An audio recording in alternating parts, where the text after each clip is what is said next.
모두가 알고 있는 기본적인 정보로 돈을 버는 것 자체가 사실 그럼 PER이 높은 게 좋냐 낮은 게 좋냐면 일반적으로는 낮은 게 좋다라고 하는데 그래서 이것도 한번 시뮬레이션을 한번 해봤습니다. 네네.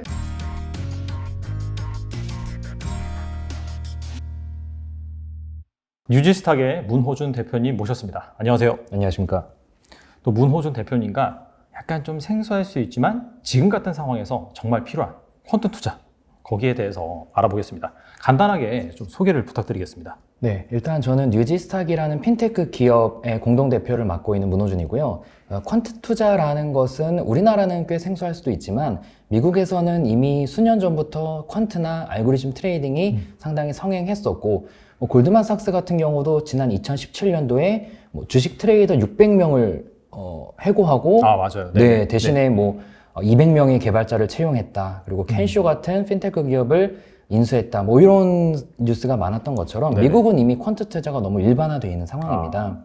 우리나라에서도 최근 들어서는 주식시장도 좀 빠지고 그러면서 사람이 사견으로 투자하는 것도 좋지만 네네. 이렇게 데이터 기반으로 투자하는 것에 대한 니즈가 조금씩은 많아지고 있는 상황입니다. 그러면 이제 퀀트가 약간 좀 로보 어드바이저 이런 거랑 좀 비슷하다고 볼 수 있는 그런 개념인가요? 맞습니다. 넓은 영역에서는 이제 데이터 기반으로 투자하는 것을 퀀트라고 할 수도 있어요. 그래서 로보 어드바이저들은 일반적으로 그런 특히 미국에 상장된 ETF를 투자해서 자산을 분배하는 네네. 것을 주로 하는데 그것도 퀀트라고 할 수도 있고 아니면은 저평가 종목을 투자해서 한 1개월 정도 보유하는 것도 퀀트 아니면 오늘 사서 오늘 파는 것도 데이터 기반이면 퀀트 이렇게 좀 넓은 영역에서 볼 수가 있습니다. 약간 데이터 기반의 룰 베이스. 맞습니다. 그래서 약간 네. 좀 거기에 따라서 뭔가 감정이라든지 다른 사견을 넣지 않고 기계적으로 매매하는 그런 것들 이제 퀀트라고 한다. 그렇습니다. 그렇게 이제 볼 수 있겠네요. 네. 그게 인공지능이냐 아니냐라고 한다면은 네네. 아직은 조금 인공지능은 아닌 단계라고 저는 생각을 하고 있고요. 네네. 물론 미국도 그렇고 우리나라도 관련된 투자를 많이 늘리고는 있지만 아직까지는 인공지능으로 뭔가 투자를 해서 승률이 좋게 나오기에는 조금 어렵기 때문에 네네. 말씀하신 대로 아직 조금은 룰 베이스의 투자를 좀 퀀트라고 하는 것 같습니다. 그 뉴지스탁이 그 창업주께서 HTS를 우리나라에서 최초로 개발하신 또 그런 분이라고 들었어요. 네, 이게 98년도에 우리나라의 최초 HTS가 대신증권 사이버스라고 알려져 있습니다. 네네. 거기에 대해서는 기다 아니다 말은 있지만 일단 언론상에는 최초 HTS라고 나오고 있고요. 사실 윈도우 기반으로는 세계 최초입니다. 네네. 기존에 도스 기반으로는 있었고요. 그렇군요. 그거를 이제 만드신 분이 당시에 대신증권 IT 본부장이셨던 문홍집 대표님이시고 네네. 그분이 이제 2011년도에 뉴지스탁이라는 회사를 창립을 하신 네네. 겁니다. 알겠습니다. 가장 먼저 좀 궁금한 게 이런 겁니다. 그런 거 있잖아요. 기술적 분석 투자자 같은 경우에는 골든크로스 때 매수하고, 데드크로스 때 팔고, 그러면 수익이 난다. 일반적으로 좀 알고 있는 그런 통념인 것 같은데, 이거 데이터 기반으로 좀 검증이 필요할 것 같아요. 네, 맞습니다. 네. 골든크로스가 이 기술적 투자의 가장 기본적인 투자 방법 중에 하나입니다. 단기적인 이동평균선이 중장기적인 이동평균선을 돌파할 때 사는 이런 걸 의미하는데 네네. 요거를 조금 비하하는 용어로 이렇게 투자하시는 분들은 차티스트라고도 하기도 합니다. 그렇죠. 차트만 가지고 무슨 예술도 아니고 주식 투자를 하냐라고 하지만 그냥 여러 투자 방법론 중에 하나라고 생각하시면 좋을 것 같고요. 네. 중요한 거는 골든크로스가 정말 시장에서 먹히는지 검증을 하려면 직접 돈을 투자해서 수익을 얻거나 손실을 보거나 하면서 경험을 해야 되는데 네네. 이 퀀트에서 가장 중요한 백테스트라는 시뮬레이션을 하면은 네네. 내가 직접 투자를 하지 않더라도 미리 검증을 함으로써 내가 손실 보는 그 기회 손실을 예방할 수 있다는 장점이 있어요. 네네. 그래서 골든크로스 관련된 부분을 잠깐 자료를 준비해 왔는데 네네. 화면을 좀 보면서 이야기를 나눠 보시면요. 네. 골든크로스를 달성했을 때 주식을 사고 네. 그러니까 골든크로스가 달성하고 그 다음날 주식을 시초가에 사고 네네. 그리고 그날 종가에 파게 그렇게 로직을 좀 짭니다. 그러니까 골든크로스가 발생을 하면 그 다음날 시초가에 사서 종가에 판다. 맞습니다. 네네. 그래서 보면 2007년 1월 29일부터 보면 네. 일정 실업부터 LF 이런 종목들이 골든크로스가 전날 발생해서 매수한 거고 네네. 그날 종가에 판 겁니다. 네. 파는 분이 많네요. 네. 여기에는 네. 수수료가 0.1% 세금 0.3% 과거니까 지금 네네. 0.25%고요. 네네. 반영이 된 거고 네. 그래서 이거를 매일매일 반복했더니 네. 사실 어느 순간부터는 수익률이 95%대예요. 95%대요? 네. 상당히 높네요, 그러면.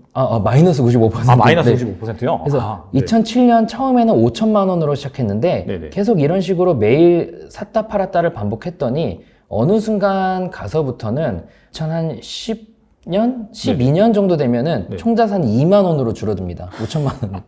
영원의 수렴을 하네요. 네. 그러니까 이런 게 사실 요새는 기술이 많이 발달해서 이렇게 백테스트 할 수 있는 툴들도 좀 나오고 그래서 내가 가지고 있는 투자 전략을 시뮬레이션 한번 해보면 이게 맞다 아니다를 검증해 볼 수 있는데 이것도 안 해보고 사실 그냥 투자했다가 손실을 보면은 네. 뭐 시간도 아깝고 돈도 아깝고 여러모로 아깝게 되는 거죠. 네네네. 희한하네요. 사실 어떻게 통념적으로 알려져 있는 웬만한 그런 기술적 분석, 주식 서적에는 뭐 골든 크로스면 좋은 신호다, 매수 신호다 그렇게 밝히고 있는데 실제로 적용을 해보니까 뭐 사실 엉망으로 나오네요. 말 그대로. 그렇죠. 네. 그러니까 이게 여러분들도 뭐 퀀트라는 게 어렵지가 않거든요. 그러니까 뭐 이 골든 크로스뿐만 아니라 본인이 생각하고 있는 투자 전략이 누구나 있습니다. 뭐 어떤 분들은 외국인들이 많이 사는 주식을 좋아한다라든지 그렇죠. 네. 어떤 분들은 네네. 적어도 적자는 나면 안 된다. 그러니까 이게 하나의 다 투자 전략이거든요. 네네. 그럼 이걸 한번 넣어보고 시뮬레이션을 해보면 적어도 그런 기회 손실은 예방할 수 있습니다. 그럼 데드 크로스 때 파는 건 또 어때요? 또 궁금한데요. 그렇죠. 일반적으로 골든 크로스 때 사서 데드 크로스 때 네네. 파는 거. 5일이 20일 이동평균선 돌파할 때 사고 네. 5일이 20일 이동평균선을 이탈할 때 판다. 네네. 너무 이쁜 이야기인데 그렇죠. 단순하고 네. 직관적이고. 골든 크로스가 이미 좋지 않은 전략이란 건 나왔잖아요. 근데 데드 크로스는 어떤가 봤더니 일단 골든 크로스 때 사서 데드 크로스 때 팔게 로직을 그렇게 짜봤습니다. 해야겠죠. 네네. 네. 그래서 짜봤더니 2007년 1월 29일에 10종목을 샀고 네. 2007년 2월 1일에 한 종목을 팔았는데 네네. 이때 데드 크로스가 나서 파는 건데 마이너스 8%가 났어요. 네네. 그러니까 데드 크로스가 났다고 무조건 플러스가 아니고 네. 2월 5일에 판 거는 그래도 플러스가 났네요. 네네. 그러니까 이런 식으로 해서 쭉 시뮬레이션을 또 돌려봤더니 이게 지금까지 시뮬레이션인가요? 2007년부터? 네, 2007년부터 지금까지의 약 한 시뮬레이션입니다. 15년간. 네네. 맞습니다. 네. 그랬더니 이렇게 했을 경우에는 아까보단 낫습니다. 아까 골든 크로스 때 사서 바로 파는 경우는 네네. 한 2012년도 되니까 이미 마이너스 99%였거든요. 그렇죠. 네네. 근데 지금은 그래도 나름 버티다가 한 2018년 돼야 마이너스 한 85%, 90%가 됩니다. 당황스럽네요. 그렇죠. 그러니까 통념상으로 네. 알려져 있는 것들은 네네. 만약 골든 크로스가 오늘 100종목이 발생했어요. 한 네네. 2,500개 중에. 네. 근데 100종목을 내일 다 투자하는 게 아니라 100종목 중에서 한 10종목 정도는 성공할 수도 있거든요. 근데 그 성공한 것만 가지고 사실 되게 좋다라고 해석이 되는 경우가 많은데 사실 제대로 하려면 100종목을 다 시뮬레이션 해봐야 되겠죠. 네네. 네, 그랬더니 결과가 그렇게 좋지는 않습니다. 그러면 뭐 그 밖에 뭐 보조지표, 뭐가 있을까요? 개인 투자자들이 많이 활용하는 보조지표 이런 것들을 활용해서 매매를 하면 비슷한 결과가 나올까요?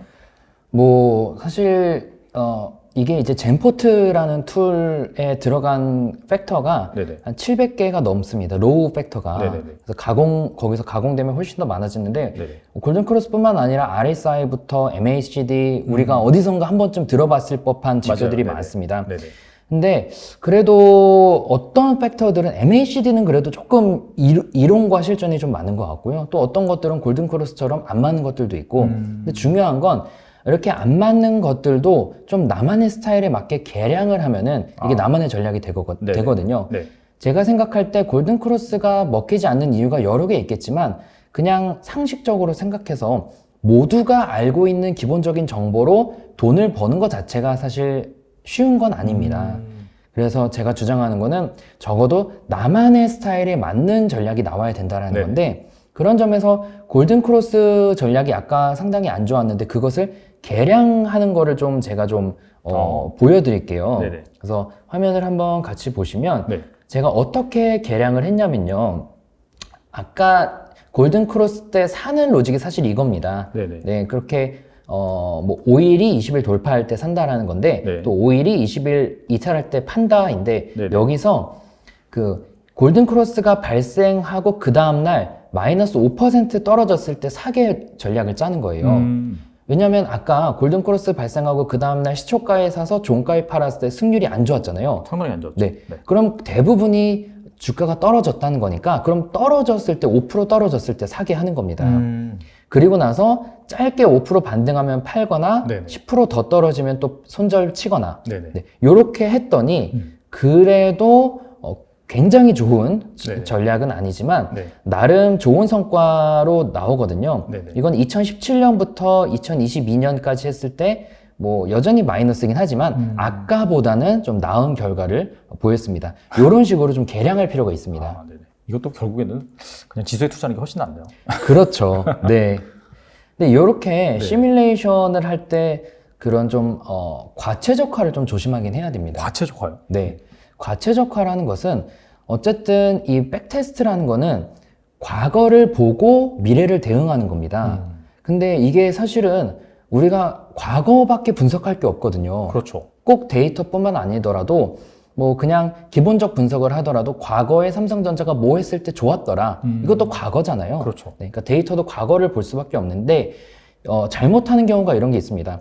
뭐 PBR이라는 지표가 있잖아요. 네네. 그래서 통상적으로 PBR은 1보다 낮으면 좋다라고들 하는데 그렇죠. 네. 그러면은 시가총액 1000억짜리의 이 순자산이 1000억이면 PBR이 1이라는 거고 그렇죠. 그럼 내가 1000억을 가지고 이 회사를 사서 그대로 팔면은 손실은 안 본다는 뭐 이런 의미인데 네네.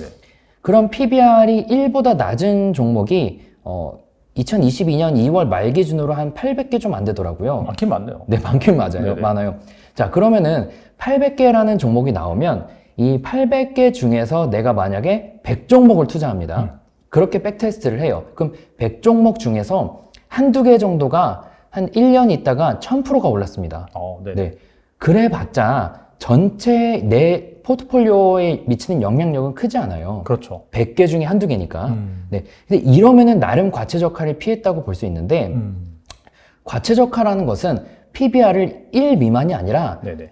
막 이것저것 해보면서 0.2에서 0.3으로 완전 줄여놓는 겁니다. 아, 네. 0.2에서 0.3으로 줄여놨더니 종목이 한 100개 나왔다. 근데 그 100개도 다 투자하는 게 아니라 한 5개만 20% 비중으로 투자하게 하는 거예요. 아, 네네. 그러면 5개 중에서 2개가 1000% 올랐으면 내 전체 자산이 올랐을 거잖아요. 네, 엄청나게 올랐죠. 그렇죠. 네네. 백테스트를 그렇게 해놓고 실전에서도 그렇게 하면 똑같이 5종목 중에 2종목이 1000% 오를 거냐는 거예요. 아, 그건 이제 통계상 그렇게 나올 가능성이 적기 때문에 백테스트상 과체적화를 피하려면 최대한 많은 경우의 수를 대입해서 해야 네네. 미래에도 그나마 비슷하게 움직일 가능성이 높다. 네네. 근데 사람이 욕심이 많다 보니까 하다 보면은 계속 줄입니다. 아. 네, 그래서 그거는 이런 퀀트가 되기 위해서는 첫 번째로 조심해야 될 부분이라고 말씀드릴 수 있습니다. 알겠습니다. 방금 그 PBR 말씀하셨잖아요. 네, 앞서서 살펴본 거는 골든크로스, 데드크로스, 즉 기술적 지표를 가지고 한번 백테스팅을 해봤는데 PR, PBR, 대표적인 그런 밸류에이션을 측정한 지표인데 특히나 이 저 PBR, 저 PR 이런 주식들만 포트를 구성해서 투자를 하면은 수익을 난다라고 하는 뭐 대가들의 그런 얘기도 있거든요. 네. 실제 이건 어느 정도 나오나요? 일반적으로 PER이 네. 낮으면 좀 좋다고 하잖아요. 그렇죠. 뭐 삼성전자 같은 제조업들은 한 10 정도 PER하고 네네. 바이오는 조금 뭐 60 뭐 이렇게 되게 높고 그렇죠. 뭐 그건 부른 게 값이죠. 사실. 그죠, 부르는 게 값이고. 네네.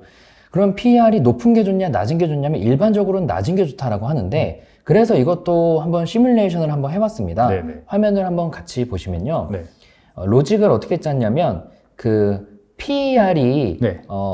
내림차순이면은 그 높은 순으로 그러니까 내림차순이면 199, 98 네네네. 그래서 PER이 높은 순으로 네. 2% 비중이니까 50종목을 투자합니다. 50종목을 투자해서 네. 그 250일이면 토요일, 일요일 빼고 1년을 의미하거든요. 그렇죠. 네. 네. 그래서 250일 동안 샀다가 또 1년 있다 또 갈고 이렇게 했을 때 어떤 결과가 나왔을까라고 한다면 네. 코스닥하고는 그래도 조금 유사하게 나옵니다. 아, 네. 2007년부터 돌렸을 때요. 이게 고 PER이에요? 저 PER이에요? 고 PER입니다. 고 PER. 네. 아. 그래서 지금 기준에서 고 PER이 뭐 있냐면 네. KBI, 동국실업, 제넥신 아, 네네. 이런 게 있고 그렇죠. 과거에는 이제 예를 들어 2007년 1월 2일에 네네. 이 고 PER 종목으로는 뭐 어울림 정보, 엠젠 플러스 이런 게 있었습니다. 상당히 생소하네요. 그래서 고 PER 종목을 매년 1년마다 갈아 꼈더니 그래도 코스닥이라는 비슷한 성적이 나오는데 네네. 저 PER을 했을 경우에는 네. 2007년 이후로 마이너스 38%의 손실이 발생합니다. 진짜요? 네. 완전 정반대네요. 오히려 고PR이 수익을 주네요. 이게 PER이 사실 너무 낮아도 문제인 거죠. 네네네. 네. PER이 낮다라는 것은 뭐 순이익적인 문제가 있을 수도 있고, 그렇죠. 아니면 고 PER을 단타로 하면 더 수익률이 좋아요. 네. 네네. 근데 1년 단위로 하더라도 저 PER보단 고 PER이 높다. 그러니까 이거는 사실 좋은 전략은 아니에요. 단순히 PER이 높냐 적냐를 분석하기 위해서 한 거지, 여기서 또 계량을 할 수가 있겠죠. 그렇죠. 네, PER이 그럼 높은 게 좋다. 오케이. 그러면은 또 그런 상황에서 펀더멘탈적인 PER이 들어갔으니까 기술적으로 MACD를 넣어볼 수도 있는 거고, 네. 이렇게 자기만의 전략을 또 만들어가는 과정이 필요합니다. 알겠습니다.